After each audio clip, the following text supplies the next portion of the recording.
कबीर जी ने अपने गुरुदेव के साथ बहुत यात्राएं की, रामेश्वरम गए, जगन्नाथपुरी गए, वृंदावन गए, अयोध्या गए, ईरान, इराक, सऊदी अरब, तिब्बत, चीन, ये सब कोई देश नहीं था पहले, ये सब भारत की सीमा में थे, ये सब देश भारत की सीमा में थे।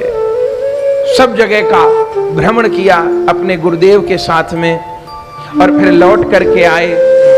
1515 संवत में रामानंदाचार्य भगवान जब अंतर ध्यान होने लगे, उस समय रामानंदाचार्य जी की 250 वर्ष से भी ऊपर की अवस्था थी।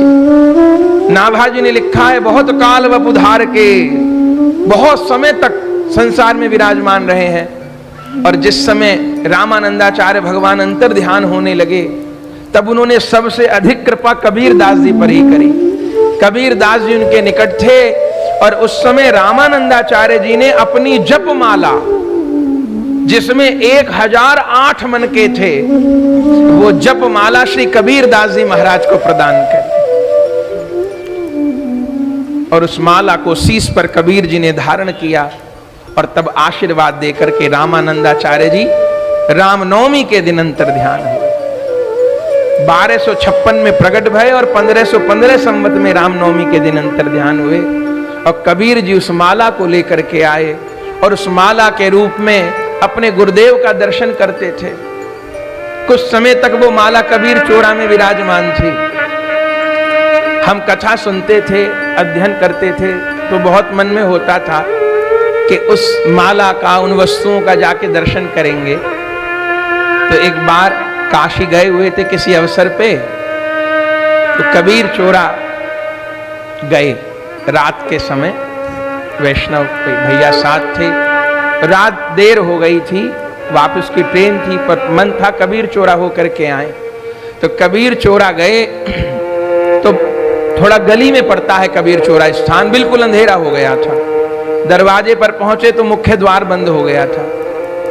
सोचा कि शायद भाग्य में दर्शन नहीं है, हो जाते तो बहुत अच्छा रहता। तो लौटने ही वाले थे गली में से, एकदम गुप अंधेरा हो रहा था। सत्य बात है, क्या देखते हैं, तभी बिल्कुल सामने गली में से कोई टॉर्च लेकर के आए बुजुर्ग, और टॉर्च दिखाते हुए सीधा हमारे पास और बोले, दर्शन करने हैं आपको कबीर जी के?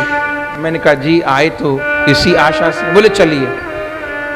और बिल्कुल लाइट गई हुई थी, अंधेरा था, बिल्कुल कोई नहीं था, सब सो चुके थे। और दरवाजा खोल करके भीतर ले गए। फिर एक दो लालटेन भी ले आए और लालटेन भी हाथ में थी और लेकर के चले। हमने कहा चलिए अब इतनी दर्शन हो गया, इतनी पर्याप्त है। बोले नहीं, भीतर जो मुख्य मंदिर है, गर्भगृह, वहां लेके चलेंगे आपको। ले गए। हमको आशा नहीं थी। बंद होने के बाद रात को गर्भगृह खोल दिया। उस गर्भगृह में कबीर दास जी का असली चित्र रखा है। कबीर दास जी की टोपी रखी है अभी तक, जो वो पहनते थे। कबीर दास जी की पादुका रखी हुई हैं। और श्री कबीर दास जी को जो उनके गुरुजी ने माला दी थी, वो जप माला विराजमान थी। और उनका जिससे कपड़े बुनते थे, वो उसका सामान भी विराजमान था, चिमटा इत्यादि कुछ सामान रखे हैं वहां पर। हम दर्शन करने के लिए गए, सब खोल करके उन्होंने दिखाया। पादुकाओं का दर्शन किया, वो कबीर जी की टोपी का दर्शन किया। सब जब माला का दर्शन किया तो हम तो भीतर बाहर थे, दहलीज पे थे, वो अंदर थे गर्भगृह के। एक बार को मन में हुआ कि इस माला को स्पर्श करते एक बार, पर मन में हुआ कि शायद ये मर्यादा नहीं होगी। एक क्षण को बस मन में विचार आया, माला को स्पर्श करते।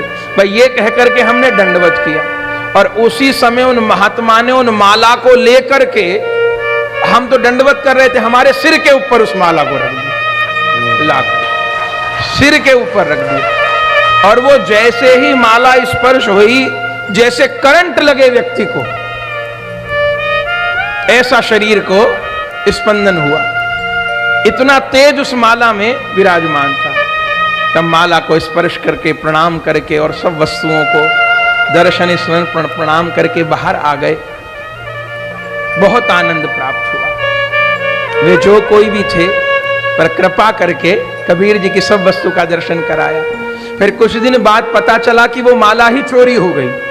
अगर कुछ दिन और हो जाते, जब वैष्णवों के साथ यात्रा लेकर के गए, तब तक तो वो माला चोरी हो गई थी, फिर सबको दर्शन नहीं हुआ माला का। इतने इतने मोटे मन के उस माला में, जो रामानंदाचार्य भगवान ने कबीर जी को प्रदान करी थी, उस माला के भीतर गुरुदेव का दर्शन करते थे।